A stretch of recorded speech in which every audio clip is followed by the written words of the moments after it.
how does oneness or disappearance of your person appear in your body? What in your body is recognizing the oneness? Yeah, that's a good question. It's not something, so it's not something that recognizes it, it's the way it is. So in this, right here, right now, beyond your thought of yourself, there is this presence, this empty looking in this presence. And this presence doesn't belong inside or outside your body. It doesn't say I'm oneness, I'm wholeness, but it doesn't say I'm divided. It's just not limited, because there's nothing that could possibly limit it. Limitation only comes in thinking. And the opposite to limitation is non-limitation. I know that I say it's not limited, but it's not even not limited. It's beyond words.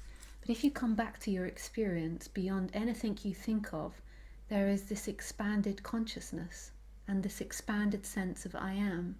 And when I say expanded, I mean that there is no limitation to it. This separate energy sucks the consciousness and the I am inside the body, and it makes it feel like you're looking and you're inside the body, and that you're looking out at the outside world. But there's not actually somebody that looks out at the outside world.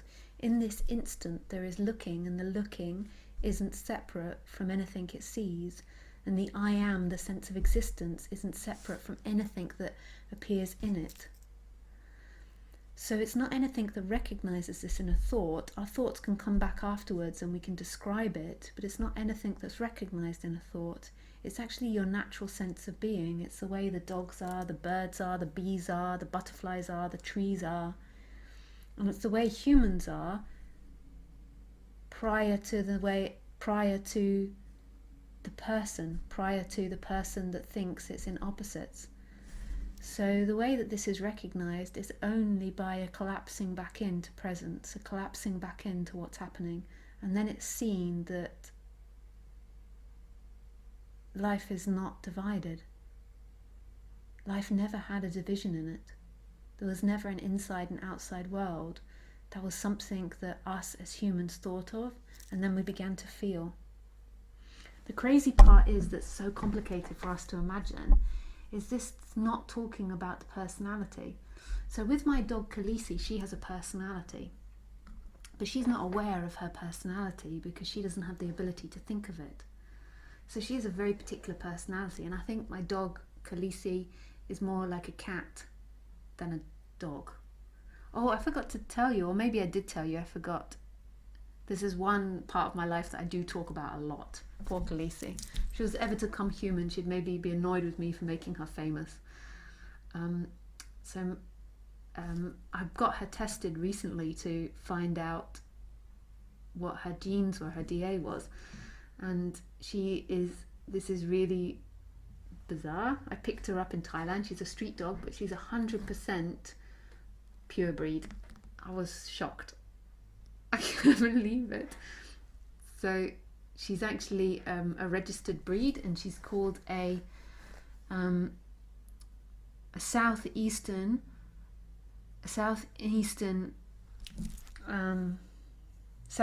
Asian village dog, and it's actually becoming a breed, and they're actually trying to protect them. And this is even more cool, but she's an original dog, so she's what all dogs came from. So they're trying to protect it now, like they protected the dingo in Australia. So even dingoes and wild dogs came from her gene line. So she's the most original dog that they know of, which is super cool. But beside the point, Khaleesi has a particular personality, and it's very particular and it's very unique to her. And that's not who she is. Now, all of us humans have these particular personalities, so we're all really unique, and we believe that's who we are, and we believe that's who becomes enlightened. But it's not the personality structure that becomes enlightened. So Khaleesi, my dog, is totally free because she's got no ability to think that she belongs inside the body and that she's her personality structure. She just is everything. She just is it all, and in every moment she's her personality structure, and she has a pattern in which she sees the world and behaves in, but that's not her. She has no way to identify with it. So as humans, we have these personality structures which form through genetics and conditioning, and then we begin to believe that's us, and it gets sucked inside the body. And this is what we find really hard about awakening, because awakening doesn't happen to that personality structure, it's prior to that personality structure. It's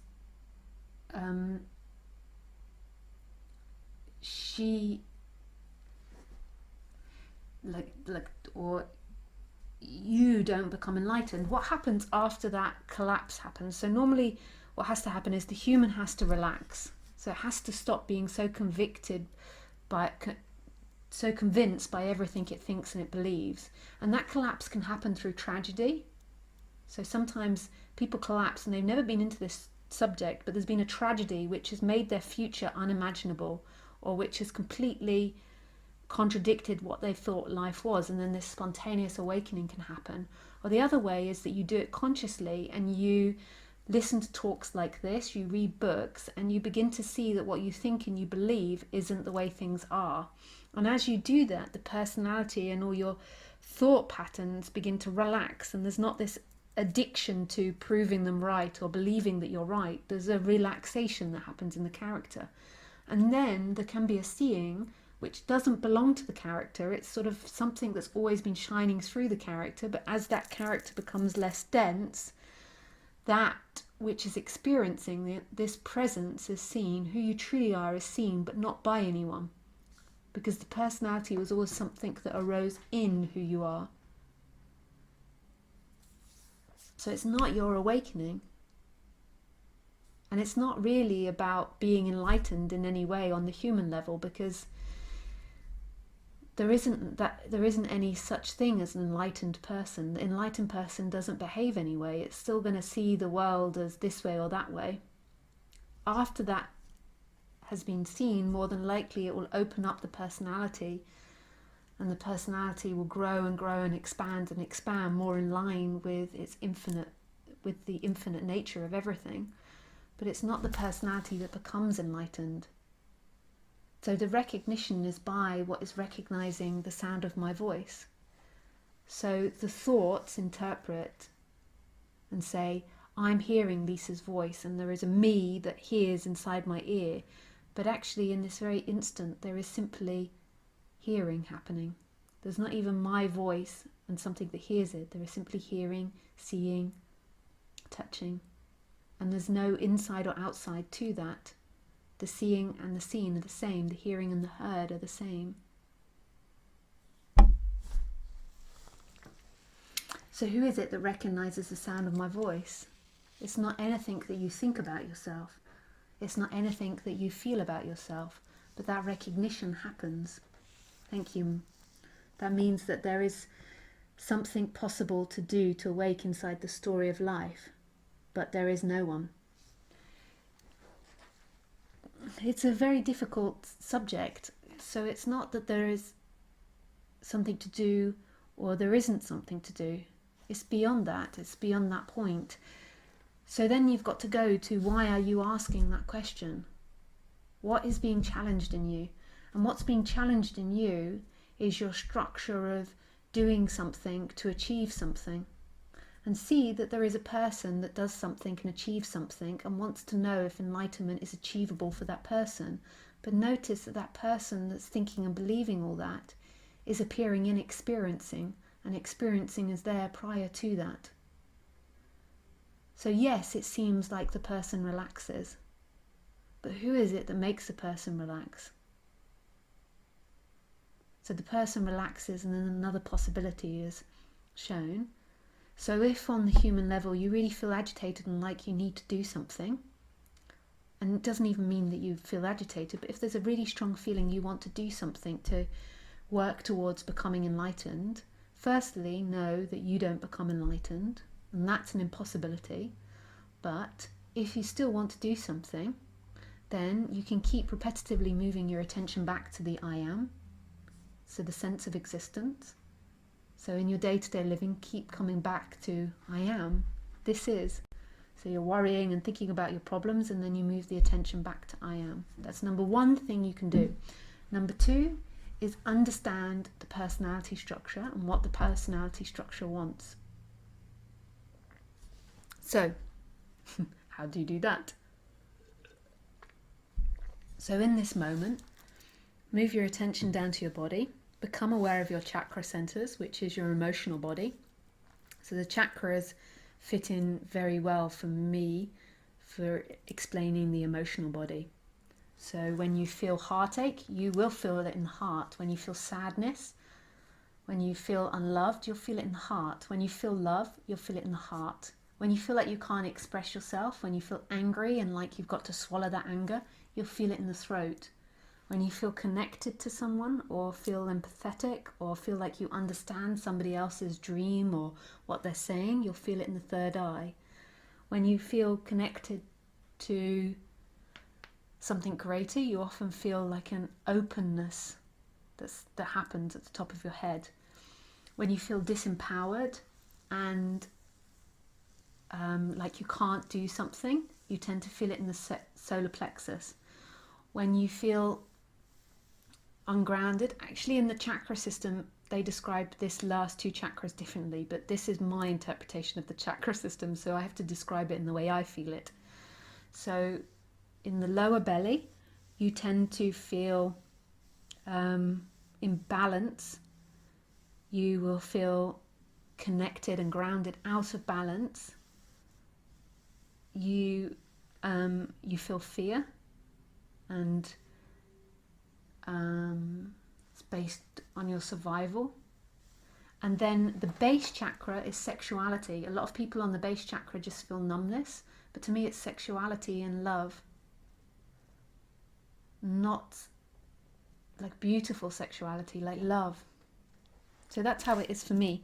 So you understand your chakra system, understand your emotional body, and understand when you're interacting with people, what's happening in your emotional body, and understand the way that you're trying to avoid your emotional body, the seeking that's happening to avoid it. So on the emotional body, the emotions in a way are uncontrollable. So if you feel angry at someone, there is like this big burst in your stomach or in your neck, maybe in your heart.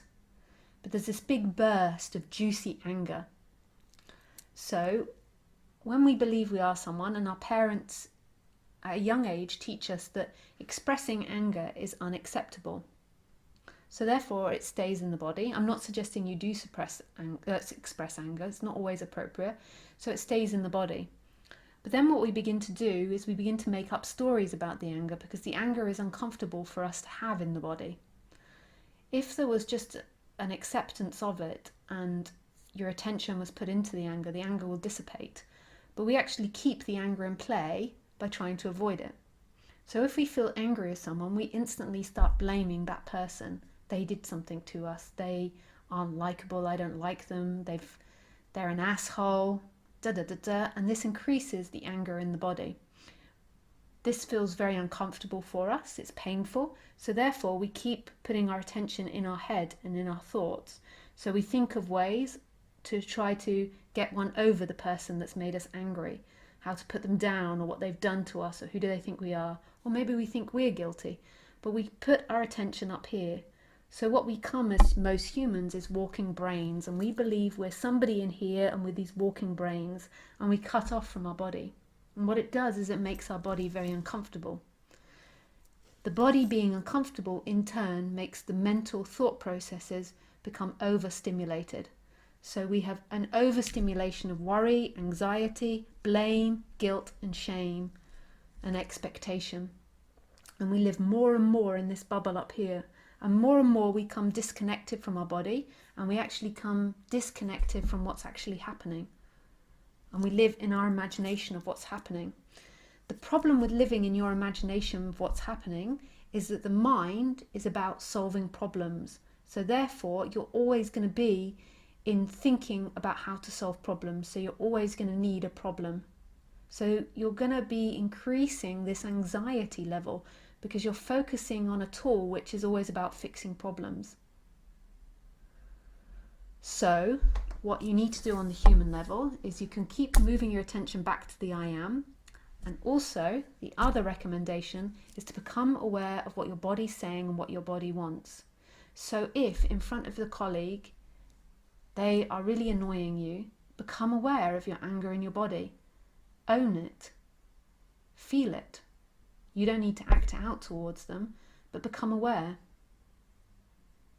Let that anger take over. Stand there and be like, one of those pots that boil over, like boop, boop, inside. You don't need to act it out. That's most probably going to shock that person and maybe get you fired. But internally, totally feel it and stay with it. And this anger will transform. Don't get caught into anything you think about it. Then as the anger begins to settle, understand what it is that you want from that person and try your best to communicate that. It might fail. They might be an asshole. They might shout. You might have a screaming match. But this is what I recommend to you to do. So become aware of your emotional body and keep moving your attention back to presence. The reason that it's important to become aware of the emotional body is because your mind keeps sending you in time to avoid the pain of the emotional body. And this is the seeker. So when you awaken to what you truly are, there is a collapsing back into your senses and into your body. So there's a very bodily experience of life rather than your mental interpretation. So those are my 2 recommendations. But don't get caught into this lie that these recommendations are going to get me enlightened. You've just got to do them for now. Like, commit to that, to do them for now, and forget about this idea about getting enlightened. This is an idea that's putting you down. Like, see this as its benefits, and you are enlightened.